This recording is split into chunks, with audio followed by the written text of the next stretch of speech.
and in a bit deep end, but on get traffic. You don't have enough traffic. Koro Kisumu, as we speak today, Kisumu traffic moingo most of the places mawan kodokor wakucha. Manubenya kwa beda aligned to.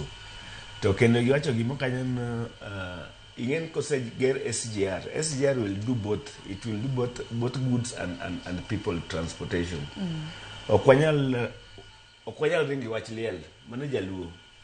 Wedding go konyal ringe. December go konyal ringe. Koro gimanya mi jaluo chop dala fastest. Mano gimanya ko appreciate. Kikwangi na en liel. Kikwago liel. Kikwago wedding. Bende kikwago siasa. Koro mago gikmanya ko mix together. But I agree with you that in civic education we are lacking. Monego omi jogwa. Manto jotelo is a challenge jotelo.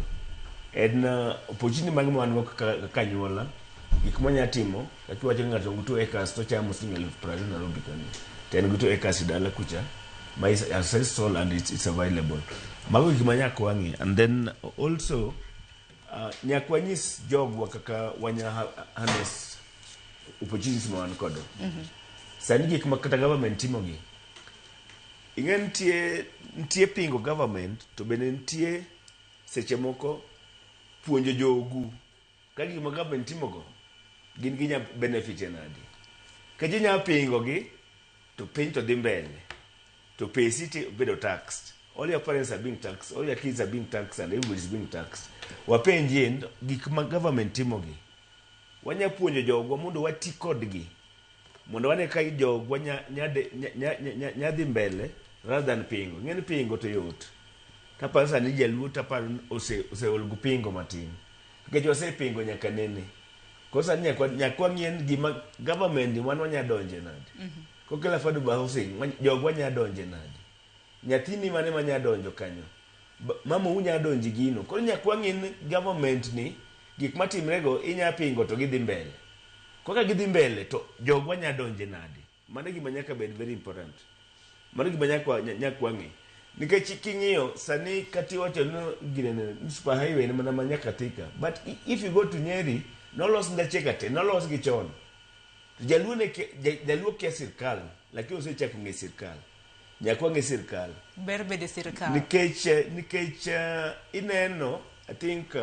okadi mention names but tie a senior government official means jaluo okap like the teach nikech wadongo kagima wang'en wan jomothir okwanyal yudo tich ma sirkal okwanyal yudo tich maduong contract okwanyal yudo tenda okwanyal mane pachwa to mano pacha ma jaluo nyaka goli iwiye nyakwa ngin everything matimre Kenya kani belongs to all of us kain tenda kain tich wangi gigo mondo gigo sim kech apply nikech ng'enyne aneno ka seche moko ji oro ni CV mano CV mara ngesa miyo CV ng'ato en kagima en mumanyo ni tich